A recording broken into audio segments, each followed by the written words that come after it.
Hello and welcome to Who Corner to Corner. My name's Jeff and his name is Paul, as I'm sure you know by now. And if you're watching this on YouTube, you might be forgiven for thinking, this episode looks terrible, because this is a recovered and reconstructed episode, discovered from the archives, lost to the mists of time. And we're going to talk about something very similar to that in this episode, but before we do that, I think we should put this episode through a recovery process and see if we can get it looking a little bit shinier.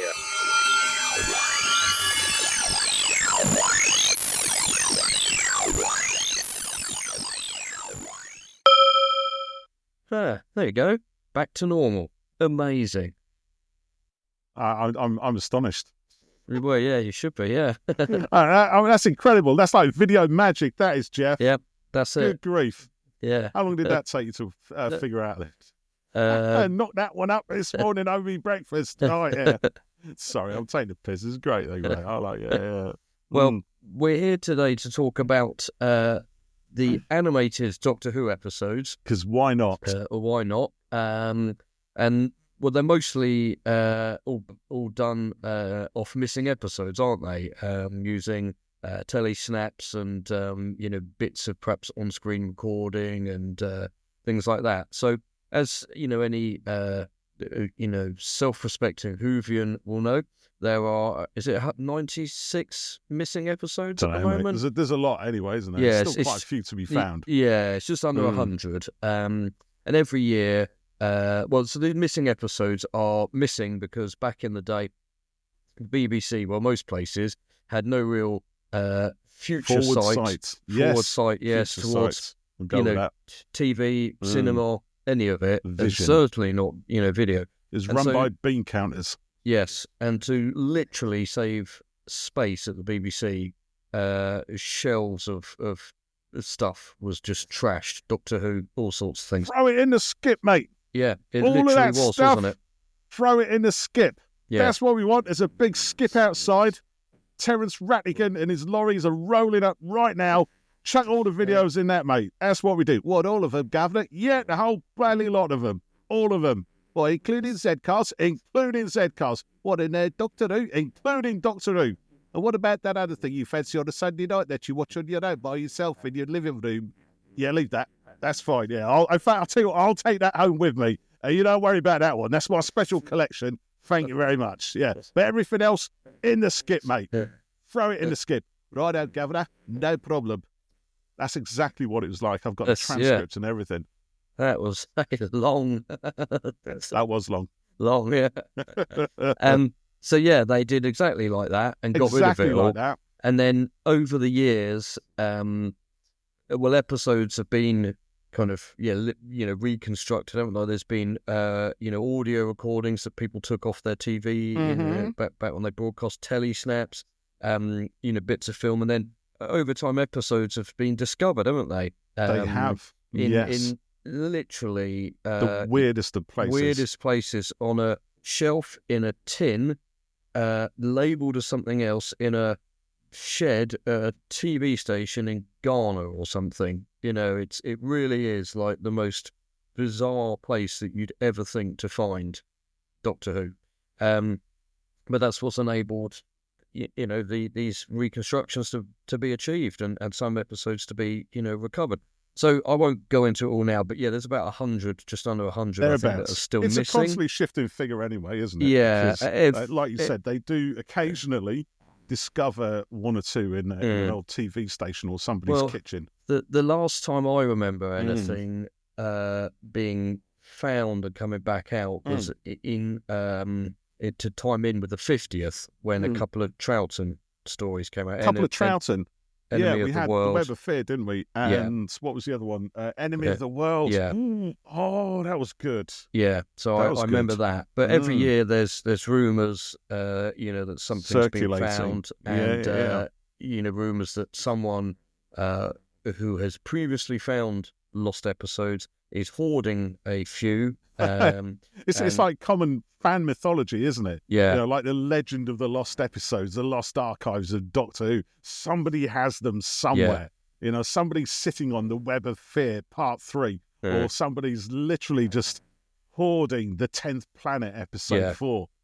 And just try not to be a twat. Basically, if this is you, don't be a twat. Yeah, if you've got it, then give it up.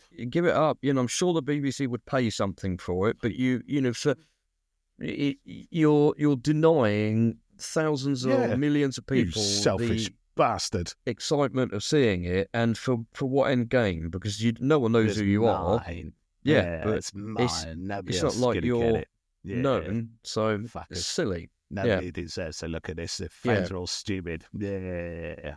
So there's been quite a run of animated episodes over the last couple of years, hasn't there? Yes, yes, there has. Yes. So I've seen some of them, but you've seen everything. I won't say everything. No, actually, I have seen them all. Apart from, do you know what? I was looking at my list, and the one I haven't actually sat through because it is still reaches out for one of them off his shelf. Look at this. Is actually the Abominable Snowman. That's still in its shiny cling film packet.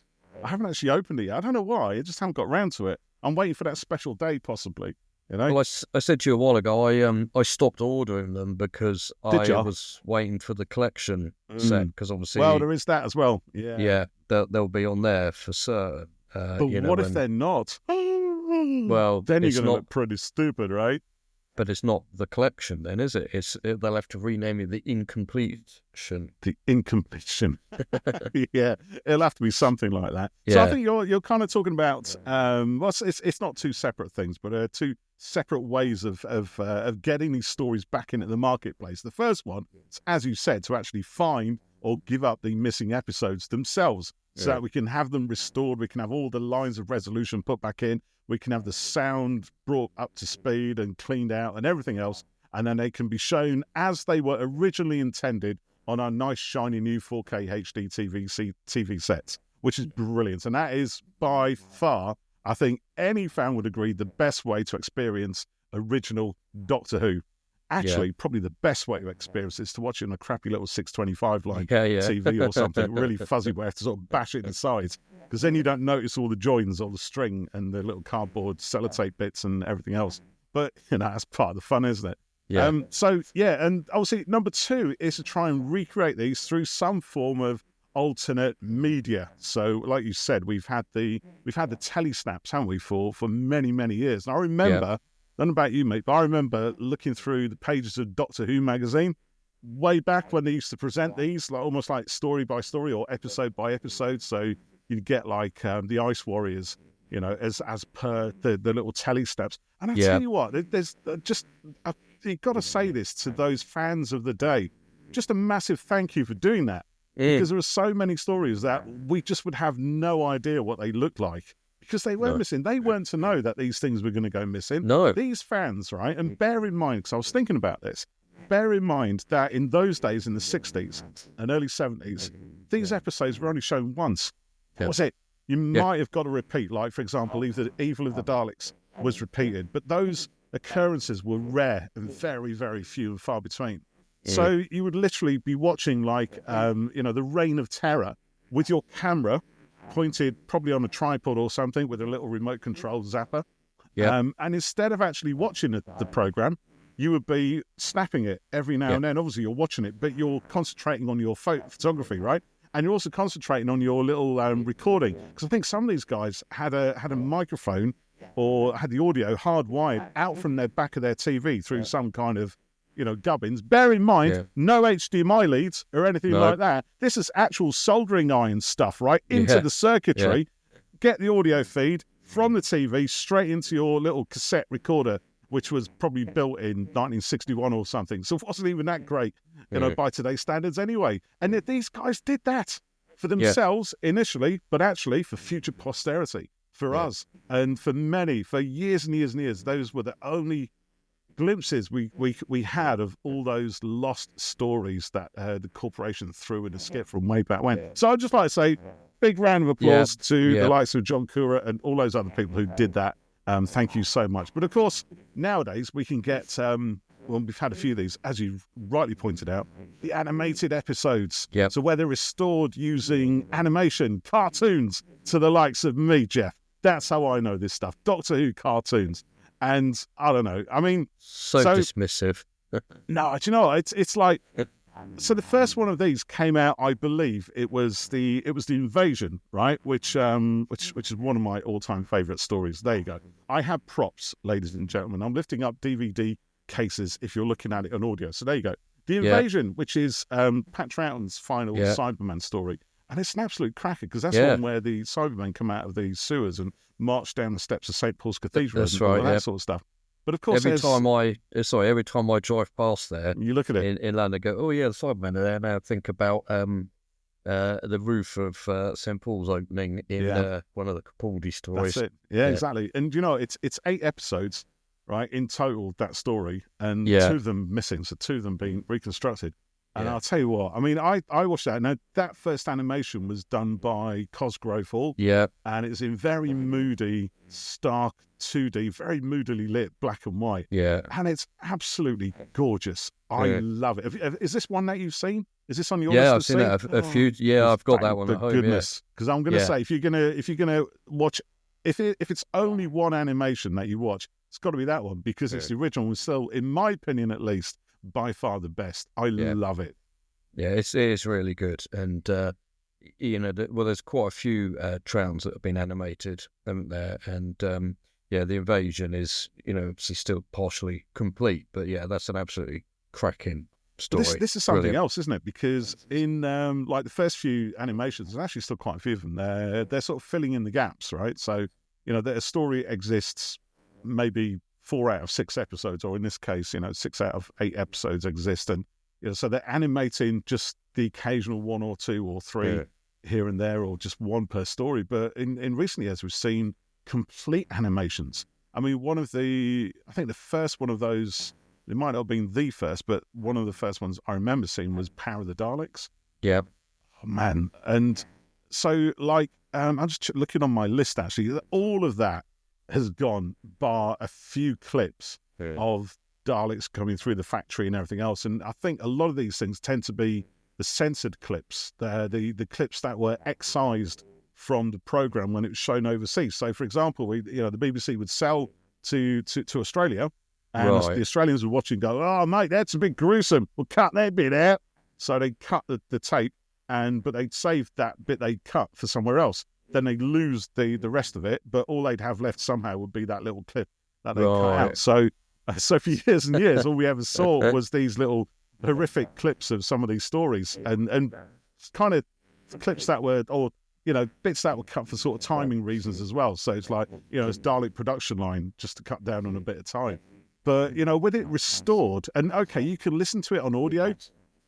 And I think that's great because a lot of these stories have been on audio format as well, so you can listen on the CD and what have you in the car. That's all cool. But to actually sit down and watch it, where you can kind of see what was kind of intended of the time, because I think a lot of these have taken their sort of a colour palette as such, mostly black and white. But Power of the Daleks, I think, was one of the first ones that had a colour version as well, so you could watch it in black and white and get that same kind of mood and feel as the original might have done, or you can watch it in glorious 16:9 widescreen 4K or HD at least, and have all these beautiful vivid colours, and I think the Power of the Daleks it was the first one that did that. I could be wrong. Tell me if I'm wrong and correct me, feel free. I think it might have been, and because they've done that a couple of times in colour and black and white. Well, since then, they have. So obviously, Evil of the Daleks came along. What's your view? Because I sometimes see these kind of discussions about how accurately should they be, recreated? Should they try to do, the set design, the animation, the movement of the people, as it was based on what information's available, or should they take poetic license for things? I think there's no choice but to take some poetic license with it. You are making an animation after all, and a set may be only visible in a handful of photos, and not all the angles are going to be present. So I think basically the fact that we're getting this is better than nothing, because the BBC could easily go, as was the rumour a couple of years back, we're not going to do it anymore. Because let's be honest, it's quite niche, isn't it, to, animate, 60-odd-year-old missing stories, and people have moaned about the style of the animation and stuff like that across them. But I think it's the only way we're going to get them. Let's be honest, some of them they're gone. I think they're never coming back. So if we can have it animated and it's done decently, because a lot of these are made by very small, three or four people doing them. I think it's great that they're doing it.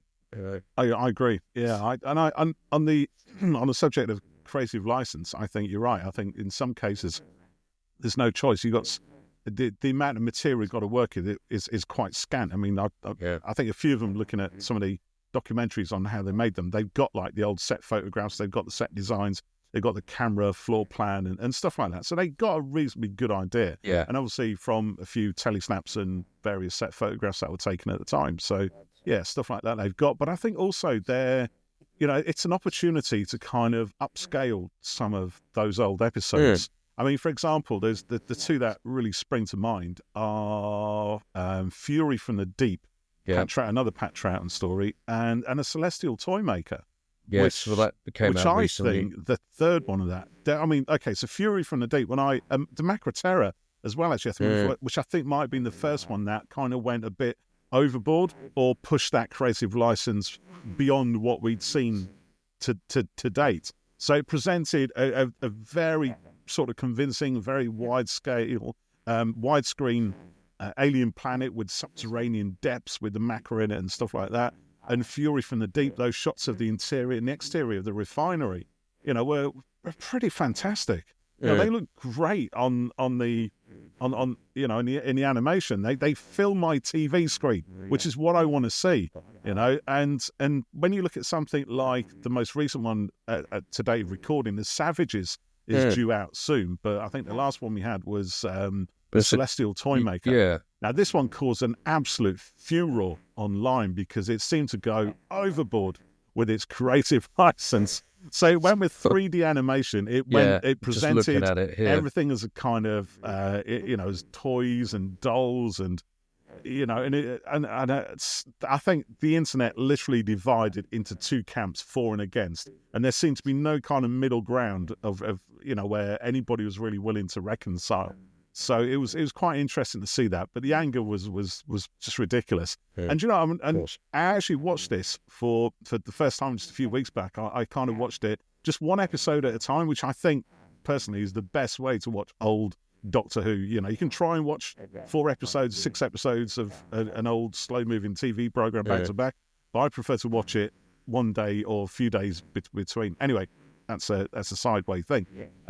So the Celestial Toymaker, I think it's extraordinary. It's there is one episode that exists, which is episode 4, and I watched that after I'd watched the animation, and it just seemed so empty. I mean, it's mostly a white space, right? The Doctor has been absent from the story for most of it because he was on a holiday. So he comes back and he kind of reappears, and it's him and the Toymaker and a robot and a screen, I think, and the Trilogic game. Sounds like a lot of things, but it's really not. It's clearly a very, very empty set, which is supposed to give the impression of a kind of infinite universe. So, this is a massive, massive universe that the Toymaker has, and he can populate it with whatever he likes. But of course, in the animation, that idea kind of expands upwards and outwards. The Toymaker grows. Remember when... what was it? The TV, what was it? The bi-generation episode. Can't remember what it's blooming called now. What's it called, Jeff? What's it called? The Giggle. The Giggle. There you go. When the Toymaker comes back, right, and he's kind of, shown to be controlling strings like a big gigantic cosmic puppet or puppet master or something like that. So you get elements of this in the animation, which would never have been the case in the original 60s episode. No. And I think also what they're trying to do here is similar to the, a lot of the colorization edits, which is try and bring a new audience into these old style, these old Doctor Who episodes, which for us, old fans like me, grizzled and greyed and everything else, they're fine as they are, but, for my kids and whatever, they're just not going to sit through it. As much as I No. would love them to, they're just not going to sit through, this without a huge amount of patience.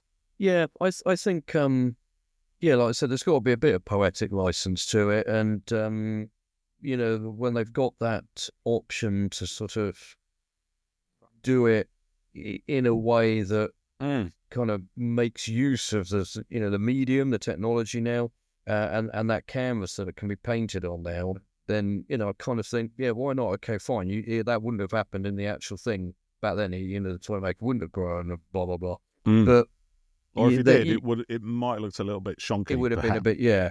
But they are trying to, make it work to keep people entertained. Bearing in mind, a lot of the old stuff is very slow. It's not particularly visual, and is quite theatrical. People watch it. It's quite static. A lot of it, isn't it? I think that's the thing, and that's all fine because that was TV at the time, and that kind of typifies those old school Doctor Who stories. But it's great when suddenly they're a little bit more dynamic. I mean, sometimes I think there's a danger where the visuals don't quite match the audio. Yeah. Right. But I can't really think of any place where that sort of happened. I think things have been largely pretty dynamic. It's they're pretty good. I was just thinking as well, something else that they've been doing with creative license within the animations is dropping in a few little Easter eggs. So, for example, one I can think of is the Faceless Ones. Yeah. Another Second Doctor story where they drop images of Sacha Dhawan's master into proceedings like "Have you seen this man?" and stuff like that, which I think is a lot of fun. Yeah, and it's nice looking out for things like that. Yeah, and it's and Magpie Electricals. That's another one they dropped into it as well. So into that same one? I believe so. Yeah, I think it's in a couple actually. Right. So yeah, that's always a lot of fun to see little things like that, and it kind of joins the modern series with the old. I think. Yes. As well. I think a lot of people, there's certain number of people, perhaps look at this and think it's sacrilege. How dare they? How very dare they do such a thing like that? But actually, I don't mind. It's great fun. I don't think that happens in this. You don't think that happens? No. It's a lovely fandom. There are lovely people all over. All over. So I've seen the Moon Base, which is Troughton and this the is one of your favourites, isn't it? Yeah, I do. I do really like that. They're up there on the moon, the Cybermen, and it's quite a creepy, sort of very desolate feel to that episode. So yeah, I did really like that one. But yes, I have to admit, I haven't seen all that many of them because I said to you, Paul, a while ago, I'm not going to buy any more of them because you're waiting for the collection. Waiting for the collection. Yeah, which is quite a good idea. But of course, you see, I'm a Steelbook fan. I know. Yeah, I mean, I do like a Steelbook as well, but it makes it kind of collectible. But you're quite right, actually. And I'm in two minds whether or not to buy the Savages. Yeah, I kind of feel like I have to because I've got my Steelbook. You've got so many, you need but that's to, the thing. It's like I might just buy it for the sake of it because, like I said, the Abominable Snowman. I haven't even watched it yet. That's the thing. I think I knew if I bought them now, I wouldn't have sort of rushed to watch them particularly, and so I just thought I'll wait. But then, how long are we going to be waiting for the collection of these seasons to come? Well, that's it seems like the release schedule has slowed a little bit. But, let's be honest, we've waited a long time anyway to be able to watch these, so what's another couple of years on it? A couple of years, mate. I might be brown bread. Maybe, but I'll watch it in your memory. Well, thank you, Jeff. That's very, very kind of you. That's lovely. I was also going to bring up, there was a few 10th Doctor animations done a couple of years ago, wasn't there? Oh, yeah, which, they were. And there's also a 4th Doctor animated version of Sharda, the infamous incomplete episode. So the 10th Doctor had Dreamland and the Infinite Quest, which were, I think Dreamland was him on his own, and that was going into a sort of Area 51 sort of Men in Black type thing. And the Infinite Quest, I think that had Anthony Stewart Head as the bad guy on it, and that had a slightly different animation style to Dreamland. But I remember they were both pretty good, kind of enjoyable. They're probably on iPlayer. I think they are actually. I would think, yeah. It's been a while since I've watched either of those. I don't think I watched all of The Infinite Quest. I think I started watching it and then just didn't. I just just lost interest or whatever. Yeah, it was fine, but it shows kind of how big the show was back then. That they were doing that as kind of just extra stuff. I think they went out on maybe CBeebies or something. As full parters I think or it something. did actually, and that might have been what I saw it on, because I think Lucy was young enough for that to be a thing, or CBBC, I think it was, not rather than CBeebies. Yes, that's it. The slightly being a little bit too young there for that. But I was going to say also, because you brought up Sharda. As you say, the one story that was never finished and yet exists in more formats than any other Doctor Who story, more versions than anything, which is typical Douglas Adams, to be fair. So it's like you think of Hitchhiker's Guide to the Galaxy. There are so many different versions across different media, and they don't all share the same endings and the same beginnings or the same middle. So it's quite a lot of fun to see that. But Sharda's quite an interesting one, because it isn't like there are no missing episodes as such. It's like there are missing scenes. So you get this weird thing where it's like it's the Doctor. It's Tom Baker and Lana Ward and all the cast and everybody else in Paris and in primordial Earth and in the future on the prison ship and what have you. And then it cuts from live action to the animated action, which is the first time I watched it, it took a while for me to get my head into that space. And this is an interesting one as well, because this is where that argument between creative license and replicating what is seen on screen perhaps becomes a little bit more relevant or pertinent, perhaps.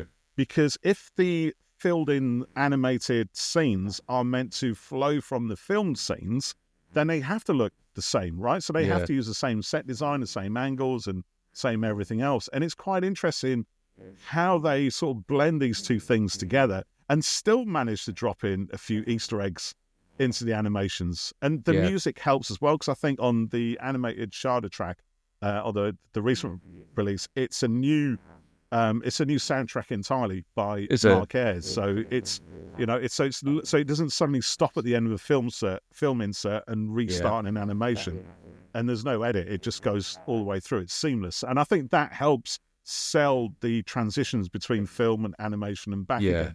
So it's quite fun, and it's bizarre as well, sort of getting your head around looking at the characters, with as they were in 1970, 77, 78, whenever it was, and then looking at their animated avatars running around, doing the same things, and there are points where you can compare the two. So there's a prison cell that the bad guy Skagger is in. And in the animation, it's kind of a little bit more stylized and a little bit more clean cut in the angles. And because when it cuts to the film insert, it looks like a studio set, right? Okay. So and then of course you get K9 as well. Now K9 is quite dynamic in the animations, and there's lots of really nice angles on the laser guns firing against the lava creatures and what have you. But when it comes to the film bit, obviously K9 is still as static as he ever was. So there's this weird sort of joining of those two different formats, and whether it works or not, I think is down to how far you're willing to go along with it, and just look at it as one seamless story that cuts from animation to film quite rapidly. And of course, sorry, before you start, of course, it has an ending as well, which is a new ending with Tom Baker, as he is as he was a few years back, whenever it was done. When was it? 2017, wasn't it? So that's still seven or 8 years ago. And that brought a tear to my eye. So it's using the original script, because those words were written, scripted, but obviously never filmed. And Tom Baker finally got to film that final scene of Sharda, which even now is making me choke up just thinking about it, because it's a beautiful moment. It was really just nice. Brilliant. I love it. It's such, and I think this is something which is quite important to remember, is that, or to bear in mind, is that the people working on these animations, they're Doctor Who fans, and a lot of them did it for literally a fraction of the money that the big animation, or even the medium-sized animation house would charge. They're small businesses, and there's a few of them actually left in business now. Yeah. Probably because they did the gig for the BBC and didn't get paid enough to pay everybody what they did. I don't know. That's a cynically commercial thing. But Planet 55, which did your the Moonbase and the 10th Planet, I don't think they're around anymore. Or the people have kind of split off and done their own things. And I think there's been a few. I was looking on my list actually. I think Big Finish Creative have sort of helped out with a few, haven't they? Whether it's through financing and their own resources and all that they've contributed. That's separate to Big Finish Audio, isn't it? Because people thought that it was a division of them or something, but it's not. It's not. There's quite a lot. Sun and Moon Studios with BBC Studios. Who else? Shapeshifter Studios. But yeah, the Big Finish Creative seems to be behind quite a few of these now. Yeah. So they were behind the Celestial Toymaker, the Web of Fear, Fury from the Deep, and I think actually those are the ones where they've sort of pushed the boat out, pushed the creative aspect out a little bit, resulting in a furore of the Celestial Toymaker. Yeah. Interesting, hey? So have you got a favourite out of all of the ones that have been done? I don't know, actually. I mean, I do, because The Invasion is still, for me, the first and the best. Yeah. I just really like those angles, and I like that stark black and white animation that's, it's very basic. It's only literally just looks like one step or two up from Flash animation. Yes, yeah, it does. Yeah, but it seems to be so imbued with character and menace. It's brilliant. I love it. I don't think any of them have really come to. I think the Moonbase is close to that. Just looking down the list, I think the Reign of Terror. Actually, now this is one that tends to be forgotten about, but because. I don't know. This is a very weird one because, again, it's only 2 episodes out of 6 that have been animated. But some of the animation, again, some of the backgrounds are absolutely gorgeous. Really? So this is revolutionary Paris that this adventure happens in, with lots of shots of Madame Guillotine and Napoleon and various other things. The whole French Revolution thing, because it kind of bookends. It ends series 1 of Doctor Who, and in Unearthly Child, Susan Foreman is reading a book on the French Revolution. So at the end of the series, they end up in the French Revolution. So it's a nice little kind of bookend to that series. But, it tends to get kind of... there's a lot of negativity thrown at the Reign of Terror. It almost tends to get forgotten about, but it's pretty gorgeous. A lot of the animations, there's some of the facial animations are maybe a little bit shonky, but the backgrounds... gorgeous. They're lovely. So I quite like that.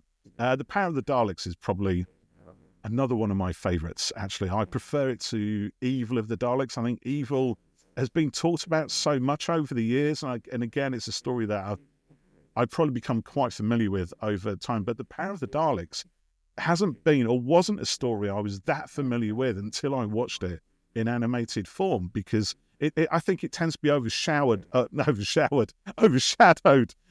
the kind of epicness of Evil of the Daleks.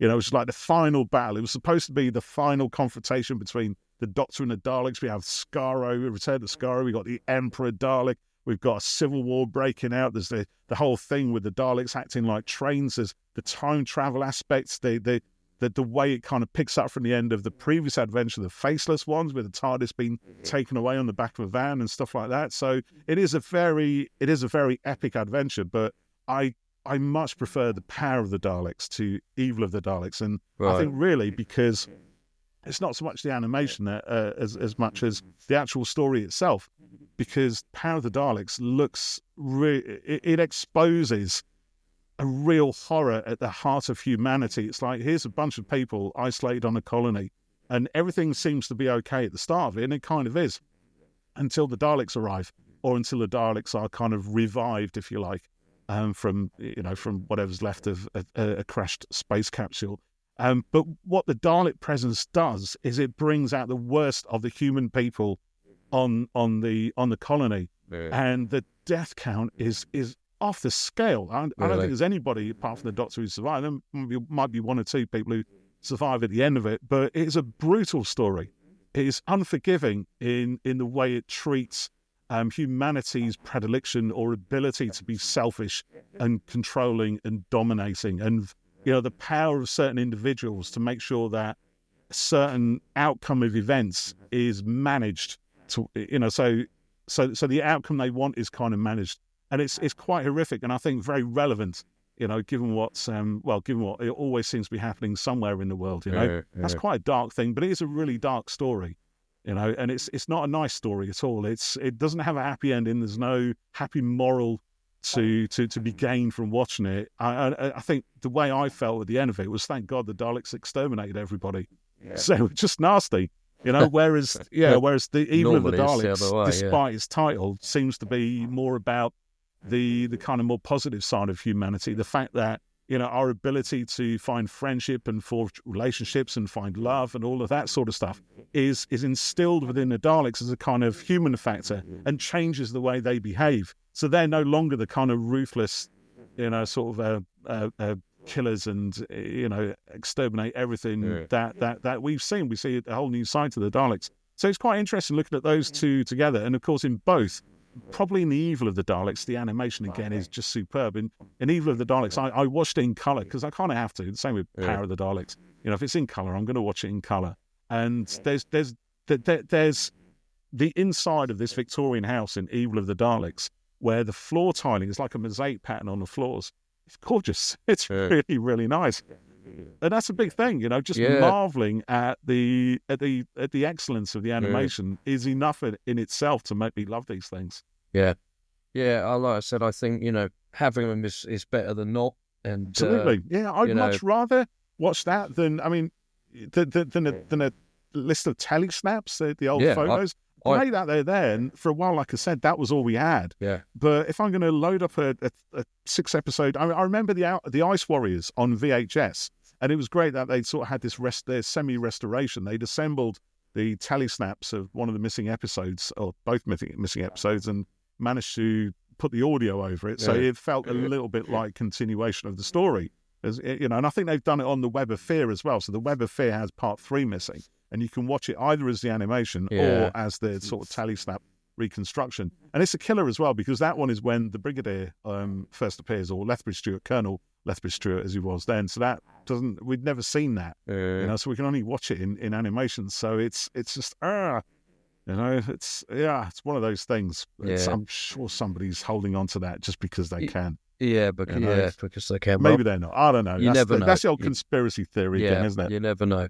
But for anyone who's watching or listening, let us know what you think of the animations. Like we were saying, there's quite a few, quite a big range of opinions on them, and I'd be really interested to hear what your favourites are, what you think of them, and what also you think they might do with the collection, going forward. Whether you think they'll, wait to animate everything before putting them in, or maybe they'll do a collection and it'll have for a Troughton one or something, it'll have an exclusive animation that you can only get on there or something. Ooh, that'd be good, wouldn't it? Maybe they might do that as a sort of incentive. Cool.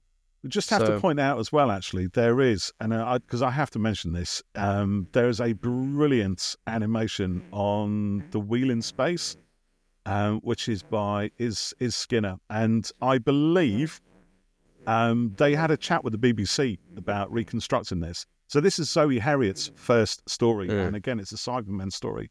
And again, it's not a story I've ever really enjoyed. I read the novelisation years ago, and it's a bit boring, to be honest. It goes on a lot. But I have to say, watching it alongside, watching it on YouTube, watching this fan-made YouTube animation, it was extraordinary. And I think the guys who made it, they were involved in a previous animation as well. I should probably call it up actually, so I can look at it properly. And they did this one, the Wheel in Space, using a lot of motion capture in their living room, right, in their own house. Oh, wow, right, motion capture cameras set up some pretty funky software on the computers and everything else, and painstakingly, just did all this stuff to and worked on the textures in the graphics and all graphic engines and all of that stuff, and they've got all the missing episodes of the Wheel in Space, mash it to the audio, and it's phenomenal. It is brilliant. But apparently they took it to the BBC, right? And the BBC told them, no. It's very, very good. Well, yeah, it's very good. But of course, no. Doctor Who fans don't want 3D animation because it's in 3D, right? Using mocap and some face kind of thing. So But it doesn't matter. Why not to me? If they've done it, just put it on the disc. Come on, BBC. Don't be a bunch of knobs about this. Get Is Skinner's Wheel in Space animation out there right now. Come on, do it. It's the right thing to do. Yeah. Because those episodes are never going to show up, to be honest. No, I don't think a lot of it is, no. Well, I'm looking forward to watching more of the, animated episodes in the future.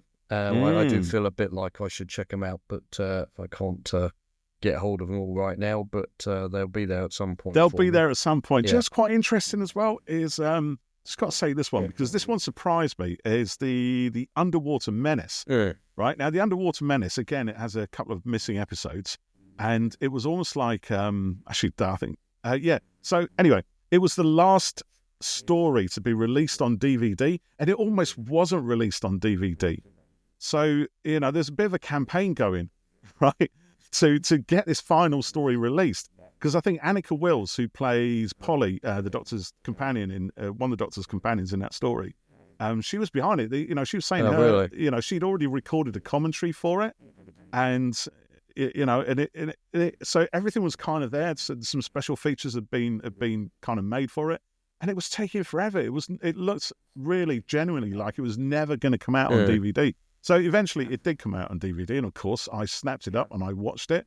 And the missing episode was a reconstruction, and it's great. It's fine, And then suddenly along comes an animated version of it as well, right? Now, okay, there's a few years in between both of those events, right? But I must admit, I was surprised to see the animated version of it, because there is only a few missing episodes of it, but all of the episodes have been animated, even though some of them exist. Again, like the Celestial Toymaker, right? So episode 4 exists, but how all 4 episodes have been animated. Yeah, so I think that's quite good. Rather you can watch the whole thing without the whole thing in that style, like you said earlier about without being Sharda. disjointed. Yeah, exactly. So yeah, I think that's quite good doing that. Yeah, I'd like that. I think. So I would love it if someone went back and did the whole of the Invasion. Some animation, all 8 episodes, but staying with that Cosgrove Hall style that they established. So, but they're a lot of fun. I do love these. Yeah, and I think, like I said, it's great that we've got them. So absolutely, well, brilliant. I've enjoyed listening to talk about those, and there's something exciting for me. Down the line, so much to look forward to. Check out the rest of them. Yeah. So thanks for watching. Oh, one more thing. I was going to say we could do a first time. Yeah, we could do actually. We could do the Abominable Snow, because there's not that many episodes, that many Doctor Who stories where it would be like a first time. But actually, this would be one of them. Let's do that. Watch. Okay, we'll do that. Is it on iPlayer, that one? I believe it is actually. Okay, so you don't even have to buy it. Okay, well, we'll do that. I bought it for both of us, mate. Don't you worry. Well done. That's the kind of guy that I am. You're lucky to have friends like me, Jeff. I know, yeah, absolutely. Right, well, on that, thanks for watching and listening, and do give us a like and a subscribe and a retweet and all of that sort of thing. All of that stuff. The more engagement we get, the more better we can do for everything. The more of these we can do. So yeah, please, if you even vaguely it makes us feel worthy, doesn't it? Yeah, just like howling into the void otherwise. Yeah, do let us know that you're listening and that you're out there.